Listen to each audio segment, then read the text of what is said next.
একটা ছুটির দিন, কত প্ল্যান থাকে না একটা ছুটির দিনকে ঘিরে। এরকমই একটা ছুটির দিন ছিল গুড ফ্রাইডের দিন। তো যথারীতি আমরা যারা চাকরি করি তাদের একটা ছুটির দিন মানে কোথাও একটা বেরোতে হবে, এই কাজগুলো পেন্ডিং আছে, এগুলো মেটাতে হবে, এরকম প্ল্যানিং থাকে। তো আমি আর আমার সখী মানে আমার মাকে নিয়ে বেরিয়ে পড়েছিলাম বর্ধমানের উদ্দেশ্যে। এই যে প্রথম কাজ, কার্জন গেট পেরিয়ে। আর আজ আমরা এসছি হেঁটে। টোটোওয়ালারা এত বেশি ঔদ্ধত্য দেখায়, এখানে যাব না, ওখানে যাব না, এটা এই সমস্যা, ওটা ওই সমস্যা। তাই আমরা হেঁটে হেঁটেই চলে এলাম। আর সমস্যা একটা বার করে ফেলেছি, অমূল্য রতন। কিন্তু এই অমূল্য রতনটি আমার বা আমার মায়ের কারোরই না, এটা হচ্ছে আমার শাশুড়ি মায়ের। ওই যে দেখতে পাচ্ছেন শাখার দাঁতগুলো, মানে দু ধারটা ভাঙা ভাঙা মতো হয়ে গেছে। সোনার যা দাম, একবার ছুটে গেলে আর সোনা করানো যাবে না। তো তার জন্য শাশুড়ি মাকে বললাম, তুমি ওগুলো খুলে রাখো, পাল্টে এনে দেবো।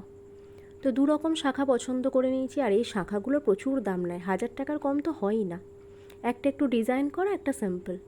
তো যেহেতু ডিজাইনটা খুব বেশি নোংরা হয়ে যায়, তাই আমরা সিম্পলটাই নিলাম। আর চলে এলাম সোনার দোকানে শাখাটাকে ঠিক করতে দিতে। সঙ্গে নিয়ে এসছি আরেকটি সমস্যা, সেটা হলো আমার লোহা বাঁধানোটা সোনাটা কেটে গেছে। ওই যে বললাম, সোনা যাতে হারিয়ে যায় সেই ভয়ে এটাকেও নতুন করে করাতে দিচ্ছি। দুটো সমস্যা সমাধানের রাস্তায় ছেড়ে দিয়ে পেটের সমস্যার সমাধান করলাম, মানে খিদেটাকে অল্প করে নিবারণ করলাম ডালপুরি খেয়ে। বর্ধমানের এক বিখ্যাত ডালপুরি। তো মোটামুটি পেটের এখন ক্ষুধা নিবারণ হয়েছে। এরপর আমরা টোটো ধরলাম, কারণ এই টোটো সোজা নিয়ে যাচ্ছে আমাদের আদি ঢাকেশ্বরী বস্ত্রালয়। কিন্তু কি ব্যাপার, ঢাকেশ্বরী বস্ত্রালয় বলে এয়ারটেলের ভিডিও দেখাচ্ছি, কারণ সেখানে তো ভিডিও করতেই ভুলে গেছি। ঘটনা পরে বলছি, চলে এসেছিলাম এয়ারটেলে কিছু সমস্যার সমাধান করতে।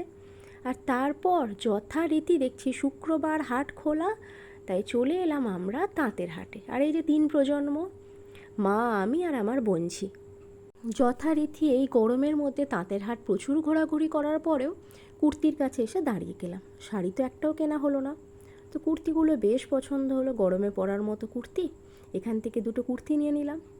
চলে এলাম তাঁতের হাটের উল্টো দিকেই সিটি স্টাইল বলে একটা শপিং মলে। এখানে কুর্তিগুলো যেহেতু নিয়েছি, তার সঙ্গে ম্যাচিং করে দুটো প্লাজোও নিয়ে নিলাম। এখানে একটু ঘুরে ঘাড়ে ভিডিও করলাম। এবার বলি আদি ঢাকেশ্বরীর গল্প। অ্যাকচুয়াল এখন আমরা ফোনে লাইভে শাড়ি দেখে দেখে এমন অবস্থা হয়ে গেছে, একসঙ্গে বসে অনেকগুলো শাড়ি দেখা হয় আর সিলেক্ট করা হয়। তাই দোকানে গিয়ে এত শাড়ির ফাঁকে আর শাড়ি পছন্দ করতে পারলাম না। আর আজ আমাদের কপালে শাড়ি কেনা নেই, তাঁতের হাটেও কিনিনি, আদি ঢাকেশ্বরীতেও কিনিনি। তো দুটো কুর্তি আর প্লাজো কিনে ফেরার পথ আমরা ধরছি। একটু আধটু কেনা তো কমপ্লিট হলো। উল্টো দিকে একটা আছে আইসক্রিমের স্টল। তো ওখানেই ভাবলাম 3 প্রজন্ম একসাথে আইসক্রিম খাই। আর এই যে এত হাসছি, তার কারণটা হলো আমরা ক্যামেরা অন করে ভিডিও করছি, আর আইসক্রিম দাদা ভেবেছে আমরা ওনাকে ফোনপে করছি। আর উনি বলছেন, না না, আমি নিতে পারবো না, আমাকে ক্যাশই দিতে হবে। ভালো কত এখনো কাটতে পারেনি।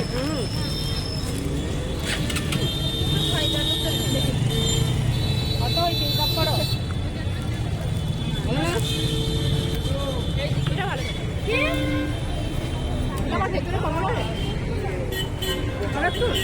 তো আইসক্রিম খাবো কি বাবু, ভয় ধরে যাচ্ছে, সবুজের ভেতরে কমলা, আইসক্রিমেও ভয়। যাই হোক, মজা করছি। দুটো আইসক্রিম 2 রকম ফ্লেভার, একটা হচ্ছে কাঁচা আমের ভিতরে পাকা আমের ফ্লেভার, সবুজের মধ্যে কমলা। আর একটা হচ্ছে পাকা আমের ভিতরে ক্রিমের ফ্লেভার, কমলার মধ্যে সাদা।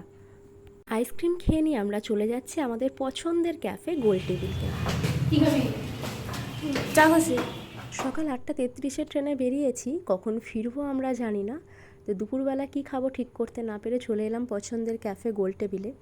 এবার এখানে দেখি কি অর্ডার করা যায়। কাজও তো মিটছে, ভেবেছিলাম চৈত্র সেলের কেনাকাটা করবো, সেটা আর হলো। এদিকে রাখা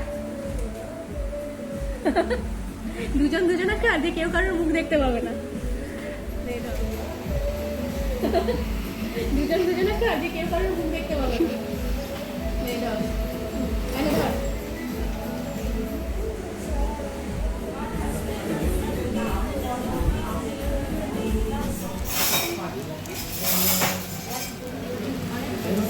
দাঁত যখন কোনো কিছু কাজে আসবে না, তখন দাঁত কাজে আসবে।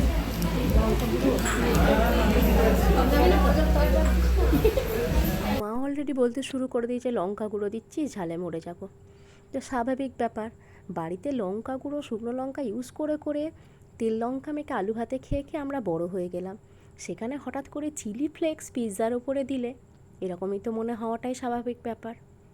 এগুলো তো আমাদের কাছে অতিথি খাবার।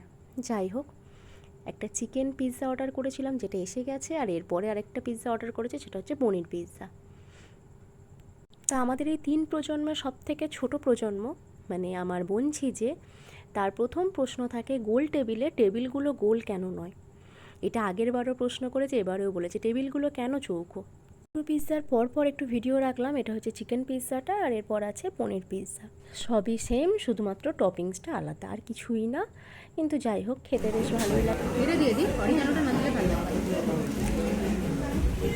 চিলি ফ্লেক্সটা অল্প দাও, অল্প দাও। আমার যে ঠোঁটগুলো পুরো লাল দেখেছে, হয়নি?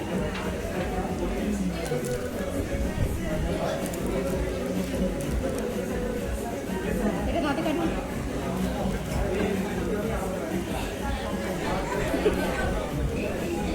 দিদাকে দেবো না, দিদা এমনিতে লাফাচ্ছে। আমি যেখানেই যাই মনে হয় এই খ্যাপামোটাই করি।